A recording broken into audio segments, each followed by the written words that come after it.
Hi folks, and what we've got here, just quickly show you. This is a NSM carriage unit. I think it's off a B mechanism if memory serves, I can't quite remember. And basically what this unit does, picks up the record and plays it. I serviced this over the weekend. I didn't do a video on it because I wanted to just get it done and scraps. I wanted to just get it done and through the door really. It belongs to my friend Graham. Let's just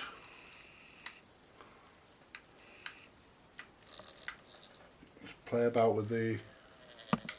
There we go. Right. And basically, I just wanted to get it serviced and out the door, zoom in a bit on it, so we can look at it a bit better. And basically, it's a relatively simple device. You know, you've got your turntable here, your record is clamped to it here. This opens to receive your record. Transfer levers down here which lifts up, puts your record in place. I can't show you that because I can't power it up. And it's just come back because it needed a new belt and I didn't have a belt to fit it. But managed to get hold of some and put a good tight belt on there now, so that should be good enough. You know, so there we go. There's your tone arm there. You have a double-sided cartridge on this. You have a stylus on either side for playing the A side and B side. It used to have a bit of a mechanism here that I took off and swapped one of these pulleys over to turn it into 45 RPM only, because it was configured to play 33 1/3, them mini album things, and he doesn't want to cut the holes out of his records, so by doing the 45 RPM mod means he doesn't have to do that. He can play large or small or records on it now. And you know, basically the tone arm, when you select an A or a B side, the tone arm shifts over on this bar here, which is actuated. The whole thing really is driven by one motor, and it's driven by, there's a solenoid here which kicks in, pushes out a pole which is gripped by the motor, which turns this worm gear here, and in turn that worm gear drives the rest of the mechanism. And when the carriage is after the carriage puts the record back, it then has to return to its rest, and basically what it does, this solenoid disengages and is de-energized and disengages, which disengages the pole here, and that allows the motor to then drive this gear here, which drives the carriage up and down the pinion gear. Rack gear, sorry. And let's have a look at the underside of this unit. There's not really a lot. Let's just lift this up because these need to be both in the rest position. These two levers here, you need to make sure when you put one in that they're there in the rest position on the ledge there, and so it doesn't automatically try pick a record up. And there's a switch down here, which is basically everything on this is basically simple. It's no micro switches. It's all make and break contacts, which have all been cleaned. If I get another one in, I will do a video on the strip down. But the one thing that a lot of people don't do, there's a little. If I just get my pointy thing. There's a little roller here and a lot of people don't lubricate that, and what it does, this is the tone arm shift mechanism. This shifts the tone arm across, and what happens is that where a flat spot wears on this, so this lever here can't move smoothly, so the tone arm has an habit of getting hung up on the wrong side of the record. It's very important to service that and to make sure that that is actually clean. And there's a thing sticking out here which is not supposed to stick out, and if I lift this up, that'll go in, because what happens is when it finds a record, that lever there is pushed down, this comes out, if I get me,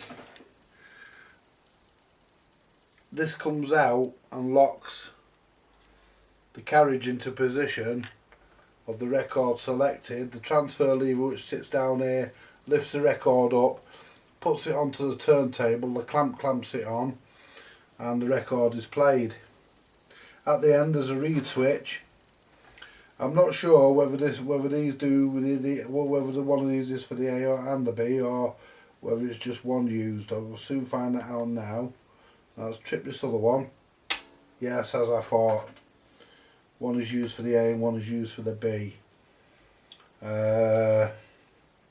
Which one is which I do not know. I used to know, I can't remember, because I used to service Jukebox carriages a few years ago, but because pretty much everybody who had one, pretty much everybody who wanted one done had one done, because there was a big boom in jukeboxes finding their way into private hands when the pubs started to close down, when the government introduced a smoking ban in public places. A lot of pubs closed. It affected the public house industry very much, and a lot of jukeboxes therefore found their way into private hands, and a lot of them hadn't been maintained, some of them barely worked, and I got a lot of work out of it, doing the power supplies, amps, carriage units, credit units, you name it, all sorts. I even had full machines brought here. One guy brought a machine here, and it had the same carriage as this, and you know, and he basically said to me, he says, money's not a problem, I want it done. So I think he had sentimental attachments to it. I'm not sure, I can't remember now. That was about 2008, 2009.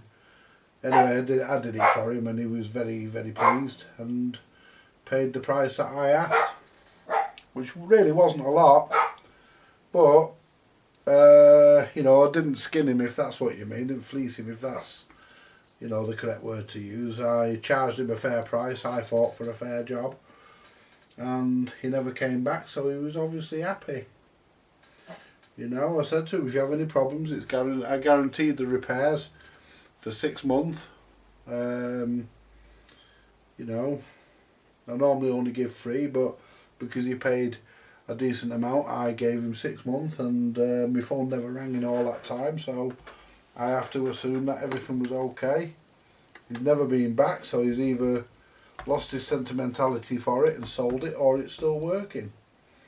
But it's a very, very simple device. As I say, it uses one motor to drive everything on the mechanism. Later mechanisms used 2 motors. They had a drive motor and a separate turntable motor. This motor does all of it on this particular unit. And when the arm gets to the end, how does the arm come off of the record, you ask?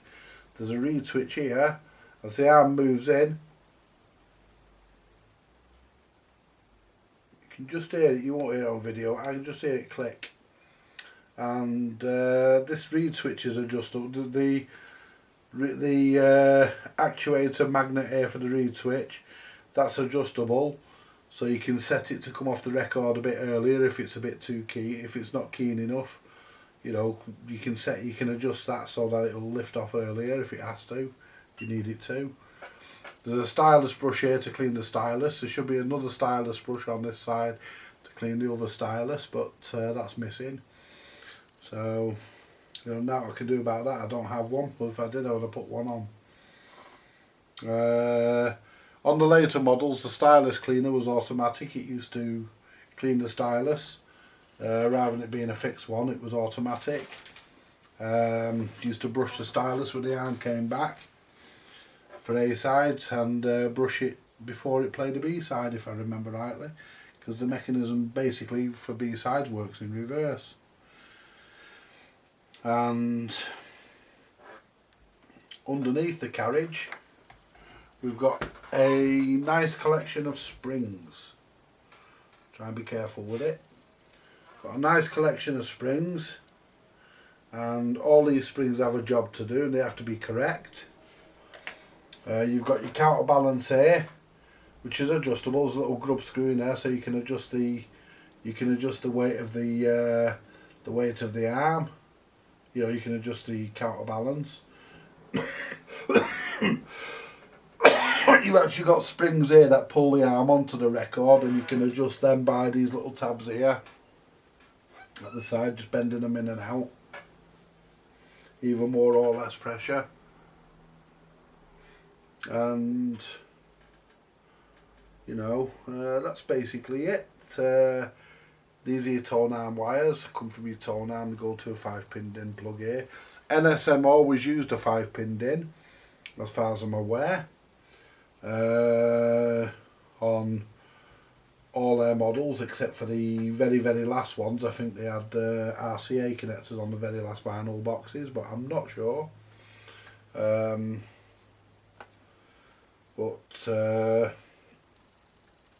Yeah, you know, and there's a cam in there. There's a cam that runs the full length of this. And when you take this cam off, there's 2 spacers, and you have to be careful. You have to take note of, because the spacers are different sizes. So you have to take note of what spacer came off, what spacer goes on where. Otherwise, the mechanism doesn't work properly. And it will jam the tone arm up and all sorts, and you know, you've got that's pretty much it. It's you know, it's for the job it does. It's a very simple but clever device. For the job it does, it's you know, very good to your records. This as well. Very good. It's very kind on your, very gentle on your records. It doesn't scratch them like the rock holders or AMIs. Doesn't trash your records. I had an NSM Century 21. Not the early one. The early one used the C technology. The one I used the E technology. It was fully electronic, more or less.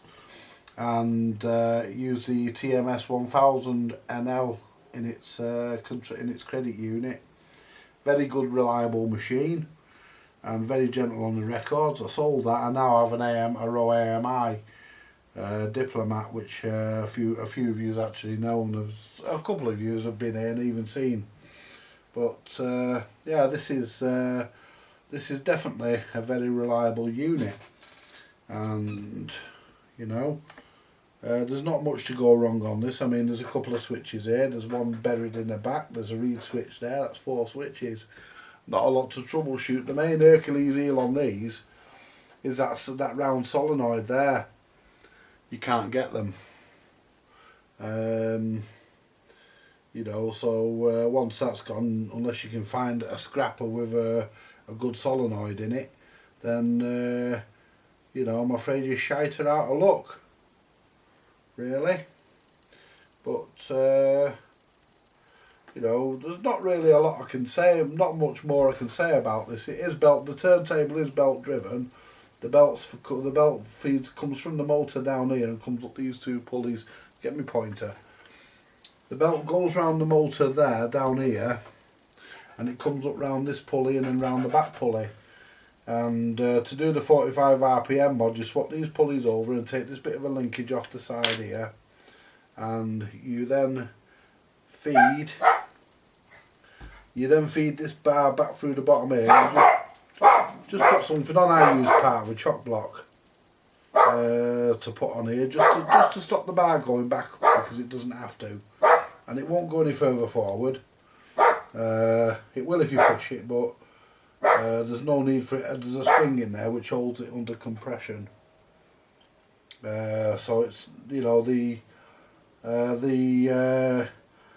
turntable motor, the turntable pulley actuation arm sits on this roller. I'll just show you. Sits on this roller here, and that's really all there is to it. I mean, that's all she wrote really. There's not really a lot. It's a very, very, very simple and reliable mechanism. It's, you know, the Seabergs operate in a very similar way, but the mechanisms are very vastly over-engineered. I've seen a Seaberg mechanism. The lad who owns this has got a Seaberg, and the mechanism is very much over-engineered for the job it has to do. You know, but a lot of jukeboxes were over-engineered. I mean, this is simplicity at its most basic. It's a very reliable unit, and it's very simple. Anybody with any mechanical knowledge can take it to bits on the coffee table. There's nothing really difficult about this. Bear with me. Speak of the devil, and he's sure to appear. That was the lad who owns the Carriage. You know, so I've told him the good news that it's done, and a new belt on it. So if this doesn't work, there must be another fault in the machine, because I know if I put this into a known good machine, it would work okay. I have no concerns about that whatsoever, not at all. So anyway, we'll see what happens when we go round. When he comes and picks me up, and we go round and we look at it. But it's, like I say, it's very simple. You know, I just thought I'd give you a look at it and give you an idea. You know, I was going to make a video stripping it down and rebuilding it, but you know, I just didn't want to, because I just wanted to get it stripped down and get it done. So I didn't do a video on it, but there's little to stripping these down. If you're mechanically minded, you should have no problem. But if you're not mechanically minded, then leave it to someone who knows what they're doing. Unlike the person who owned this before my mate owned it. I mean, there was all sorts. There was bits taken off. I mean, he brought this to me, and some of the bits he brought to me were in his pocket. I had to figure out where they all went, but we got there, and it's all done. And you know, that's it. That's the NSM B type, I believe, and mechanism carriage. Lift that back up. They have a habit of falling down when you move the carriage about. You rest it on them, they have a habit of falling down, and that should be, so that's in, and this gear is engaged. There's a bit of backlash in that gear, and I'm not sure if that should be there. It doesn't slip or anything, but I'm not sure if there should be that much backlash. But there's nothing I can do about it. I've got no spares, so I can't replace the centre gear, and it's oh, pardon me. And it's a job and a half replacing the centre gear, because to replace the gear in the centre, you have to take the whole thing apart. You have the the tone arm block here has to come out. This back plate has to come off. The tone arm block has to come out, which is all this here. The motor has to come off. The cam has to come out, and I think that's about it. And some of the springs on the bottom have to be disengaged, so you can get the thing apart. And that's really a difficult job. It's the only difficult job really on the machine, on the whole mechanism. The rest of it's a relatively simple affair. Anyway, we'll get it back to his, and you know, we'll see what the issue is. I mean, I'm gonna stand this up on its end, so that it's safer that way, because it stands up properly that way. The later ones had two protruding bits on them that stood about that far, and you could stand them up. You could stand them up straight while you worked on them. This one's a bit more awkward. You know, it's, if you want to work on the back of it, you have to find a way of propping it up straight so you can work on it. But they are simple. I mean, they're not rocket science, these things. Like I say, anybody with a bit of mechanical nous can do them. But you know, they're easy if you know what you're doing. But there again, so is brain surgery. You know, it's, if you know what you're doing, everything. And if you do something, you know what you're doing. Anything's easy, isn't it? So I like me saying it's easy. I'm used to doing these. I can pull them apart on the coffee table. You know, and but everything I know about these things, I had to learn. There was, you know, I didn't use YouTube or the internet. Everything I learned, everything I know about them, I had to learn, and I learnt very quickly. But because I purposely bought one to strip down, although my machine had a good one in it. I bought one to strip down. I bought a couple of them from a friend in Geordieland, in Tyne and Wear. I nicknamed him Why Man, and I phoned him up one night, and I said to his wife, answered. She was lovely. She's lovely, his wife. His wife answered. I says, before she could even speak, I says, "Is that Why Man?" She says, "No, it's Why Woman." And then she shouted to him, "Derek, it's that mad mank from Manchester. He wants you." You know, but yeah, bit of fun. And but yeah, I used to call him Why Man. I've not heard from him for a bit, but I'd be nice to, actually. And I got to know quite a few people in the business. And I got to know a guy in London called Leon Reeder. He has a site called Jukebox Parts. .co.uk. If you need anything, usually has most things knocking about. His prices are nice. You know, he's not too expensive. He's reasonable.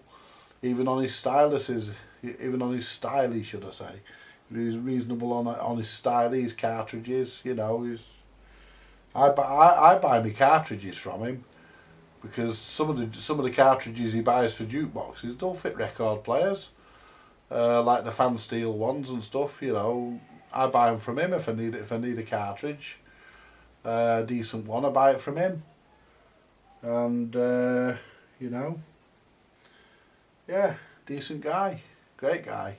He's been here a few times as well. Usually calls in if he's got business down this end. He'll swerve in for a brew. Not seen him for a few years. I spoke to him on the phone a couple of months ago. But yeah, top fella. And you know, he's got a stockpile of bits, and I don't think there's anything he hasn't got. And if he hasn't got it, he'll tell you where you can get it from. But you know, since these things went into personal, since the pub stopped. Since vinyl stopped getting produced in 1994-95, thereabouts, and they started to produce scraps. In, get in. I've got my front door open, and every time he smells a mouse or hears something, he's at the door barking, and I can't talk to you then when he's doing that. But you know, since they went into private hands, the money in it just went. Nobody has them repaired, and you know, I believe there's a couple of guys on eBay now doing carriages, but they're charging £200 and odd for a carriage refurb. When to refurb one of these things, when I used to charge 75. for a refurb, because I considered that was fair, and it was a price that people were happy to pay me. You know, but that didn't include the postage. They paid they paid their own postage. They packed it, they sent it to me. I even did one.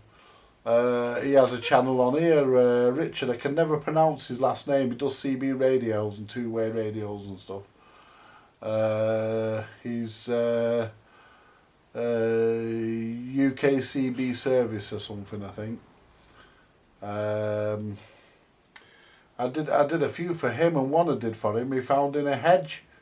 He picked the jukebox up with no carriage in it, and I think if memory serves me correct, he was driving out of the farm where he bought it from, and he noticed the carriage in the bushes, and it was seized up completely, both motors on it. It was one with the two motors, it was completely seized, cartridge snapped off the top. He explained it all to me on the phone. He said, "What do you think you can do?" I said, "Well, until I see it, I can't say." But I did it for him. And I think I did a couple of power supplies. He was more than capable of doing them himself. He's a good engineer. But he decided to put it my way. So I did them for him. I supplied him with some parts. I even supplied a woman in America with some parts for an NSM, because she couldn't get them over there. There's not that many NSM boxes in America. And she wanted some parts for a Prestige, an ES Prestige. Tone arm wire and a couple of gears for the carriage and micro switches and a solenoid and a few other bits. I supplied them. Anyway, I'm going to leave it there, folks, because I'm waiting for Graham. I shall catch you later. Thank you very much for watching. More to come. Bye for now.